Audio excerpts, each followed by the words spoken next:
Hi, we're back at Fifth Crow Farm and we're standing in front of a Mutsu tree here. This is one of our later varieties. They grow really big, beautiful apples. I believe that it's a cross between like a Fuji and well, I'm gonna get it wrong. But it's a very juicy apple. It's almost a little bit too big for some people.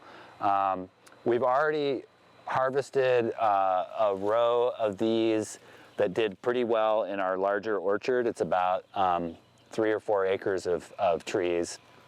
And this is one that's close to our office. It's planted by itself that hasn't been picked yet.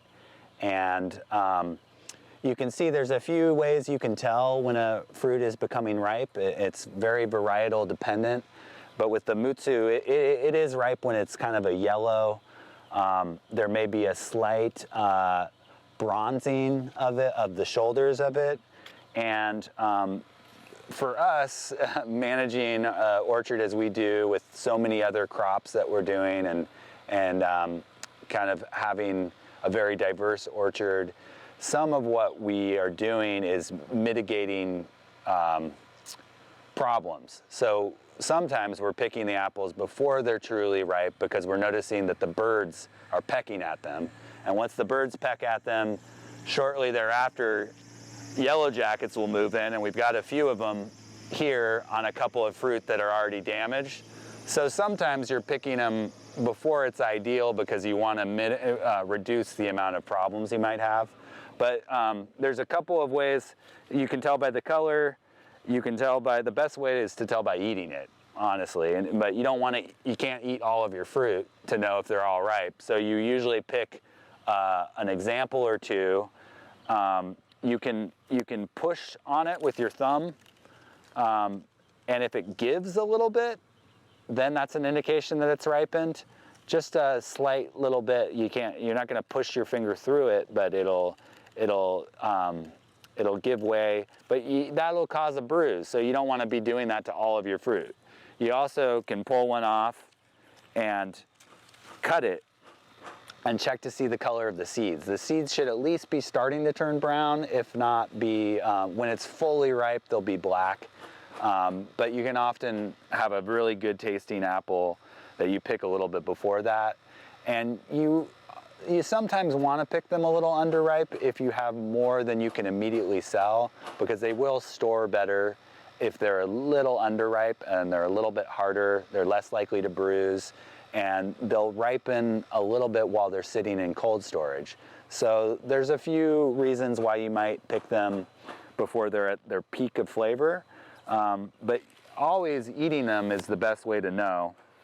And I'm gonna just pick these ones. That one's got a bit of a bruise on it, so I'm not going to keep it with the others, but this one looks good. And as I'm picking, we don't want to rip off the fruit bud.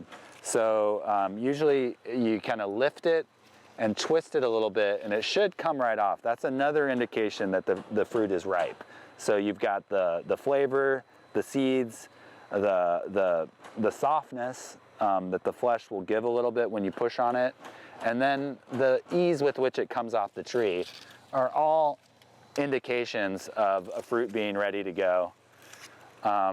Another thing that happens to us sometimes is we'll get certain varieties are more susceptible to it, but fruit flies, as they start to get really ripe, like to lay eggs in there.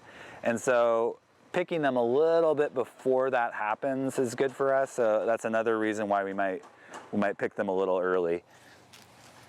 And yeah, and that's the Mutsu harvest here at Fifth Crow in the middle of October, which is around the time that they are usually ripe.